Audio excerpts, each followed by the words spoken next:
We're back. It's a Monday. I have something fun to showcase. Should I? Should I not? I'm still missing some things. It's fine. I'll wait.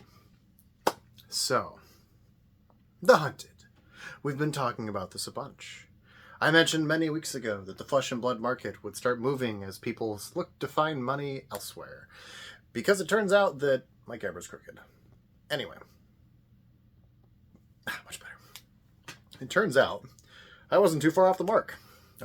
Outsiders, $550 a case, aside from one person that has it lower. Dan, I love you. Raise your price. Anyway, we also have Arcane Rising Unlimited, rising up like crazy. Rudy has sold out of his Crucible of War sale, his Arcane Rising sale. I'm going to go on a wild limb out there. And I'm going to say the WTR sale is also going to go off without a hitch. I might buy the WTR. I need to crack a box. It's been a minute. But we have this market that's very in demand. They want cards. They need singles. The Hunted is going crazy. The Hunted singles prices are very, very strong. I sold like another $1,000 over the weekend of singles. And I have a whole ass long box still of things that can move. We're also looking at Pokemon that is doing the exact same thing. About a week and a half ago, I was like, oh, cool. Prices in Pokemon boxes for Scarlet Violet, they only went up like $1 in 2 weeks. It's awesome. We're hitting that flat point. And then I price checked them the following week and they were up like another 10%. So this week, oh boy, we went down $1. Oh no. The world's on fire. The world is ending. Is my internet back? My internet's not back yet. Okay, I get to call Verizon too. Fantastic. So we have this market that's just on fire. Everything is going everywhere. No one can keep up. It's a blast from the past. What we have is a truly volatile market that is just going up and up and up. I have LGSs hitting me up for product. I have people telling me that they've had crap sitting in the floor for 2 years that hasn't sold, that all of a sudden people are paying twice the price for. I just want you guys to know it's been 3.5 months of this. We have at least another 6 to 10 months of this at a minimum, even if it's like super fast. And why do I say that? Let me explain. So in order for one of these to start doing one of these, something has to happen. Some news, a bad set, terrible news, Pokemon printed 30 billion EVs, whatever. Something has to happen to shake the market at its core. Newsflash, Journey Together, and again, we're using Pokemon here as our metric point, right? Because whenever one of the big three takes off, the rest of them usually follow in turn, which then in turn pushes the rest of the markets. In this case, Pokemon was the instigator. Pokemon, Journey Together. Oh my god, pre-orders are to over $200 a box. Okay, well maybe it's a one-off blip. Final Fantasy for MTG. Collector boxes are pre-selling for $700. There's another marker. 2 of the 3 are going bananas. I don't do Yu-Gi-Oh! It's my buddy Ruxin. He tracks all that shit. Love you, Phil. So now we have 2 of the big 3 that are popping off like crazy with psychotic pre-orders. Guess what? Those pre-orders and those sets cover pretty much the next 3 to 4 months until the next shit hits. Which means the set after Journey Together is the set that can bomb and be that first news anchor. Like, you know, really gotta slam it in there. But wait, newsflash. This market crash doesn't just happen overnight. It's not like a magical, like, oh, the world's on fire, right? Which means the next set after also needs to be an equivalent dumpster fire that everyone is like, it doesn't hit like Surging Sparks. It doesn't hit like E-Skies. It didn't give me the pack morphine that I needed in life. So you have to have 2 of those sets in a row, which means that we're now looking at about 9 months. Realistically, in my opinion, because Pokemon was the instigator for this, Pokemon is going to be the primary cause of when it starts to turn down and cool off. Which means I'm kind of eyeballing set 12 to be really when things start to cool down. We're on set 9. Set 10 will probably do fine. Set 11 will also probably do fine. But let's say it doesn't. Set 11 and 12 are going to be the two blows that we have, which is a year. Well, not a year. It's technically what, like 11 months, 9 months, something like somewhere in there. 9+ months of releases, because Journey Together doesn't release until the end of this month. And then it'll be another 3 months. So now we're at 2. So let's see, that's 9, and then we're at 10. And then another 3 months puts us at 11. So now we're at 7 months.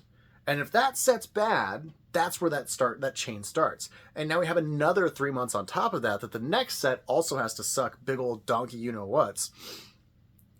And now we're at 10 months. But wait, there's one more. Now we're at 13 months. Now, where does that slap us in? That slaps us right in line with this pattern. There's always patterns with these things. They're very consistent. I am assuming, and I'll probably be pretty close to accurate, it'll be set 1 or set 2 of the new era of Pokemon where the market starts to kind of just chill the hell out. They'll stop focusing on that. They'll completely ignore it because it's terrible and it's horrible and no one liked it. And they'll be focusing on Scarlet and Violet and Sword and Shield, and they'll be focusing on everything else. And those markets will keep bubbling up for a little bit, but the new stuff will do this. It'll kind of fall to the wayside, and it may not, but I imagine it will. Because again, these are just freaking patterns. They do the same thing over and over and over and over again. Now, it could go on and continue on further, but I'm pessimistic, which is why I'm looking at about 10 to 13 months before things even remotely start cooling off. This is good. This means you can plan accordingly.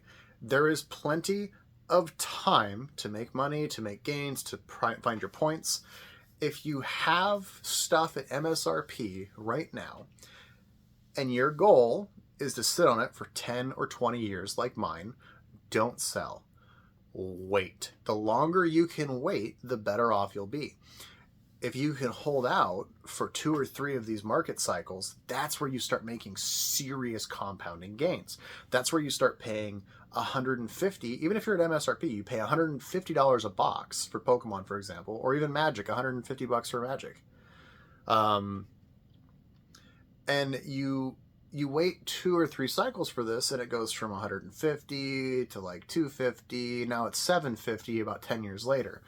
I don't know of many Pokemon boxes that are over 10 years old that aren't pushing $1,000 or that aren't at a minimum if you average like the full set. Like if you took the whole block that's released and you average the booster box price, I don't think there's a single block that is past 10 years, which is like basically 3 iterations back. So if you went Scarlet, Violet, and you went block 1, block 2, block 3, I would be very surprised if anything past that isn't averaged $750 a box for the whole block.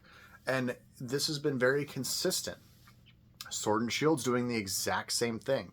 It's now moving into that second block, about to be the third block, and you see box prices all climbing up past $500. Now, I'm not saying that this is going to continue across every single Pokemon set for Infinity. However, logic dictates that the Pokemon Empire is massive.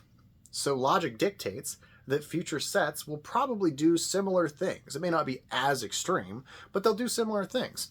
Magic, it's a behemoth. It's been around for 30 years. It's the first TCG to have global success and stick around and make it past that 10-year, 5-year, 15-year, 20-year, 25-year mark. It's the king ding-a-ling at TCGs, right? And we're not going to count sports cards because it's sports cards, man. Like, you're all cult. Like, I love you guys, but you're all cults. Anyway, sports cards. Anyway, so we have these titans of the TCG industry for the collectible side, for playable trading card games. Playable, insert air quotes, playable. They're dynasties, and they have consistently, decade over decade over decade. Darkness Ascension's a great example. The box released in 2012. Magic's margins are a little bit more iffy on sealed. But again, when Dark Ascension released, think about this, right? Like, if we're eyeing this 300% return at least by set 3, Darkness Ascension, when it released, I think cost was, I think it was in the 60s. So people were selling it for like $79 a box or $89 a box. It was cheap. Like, that was cheap, cheap. Like, that was back in the day cheap. Actually, I wonder if it has the MSRP in the box. One second.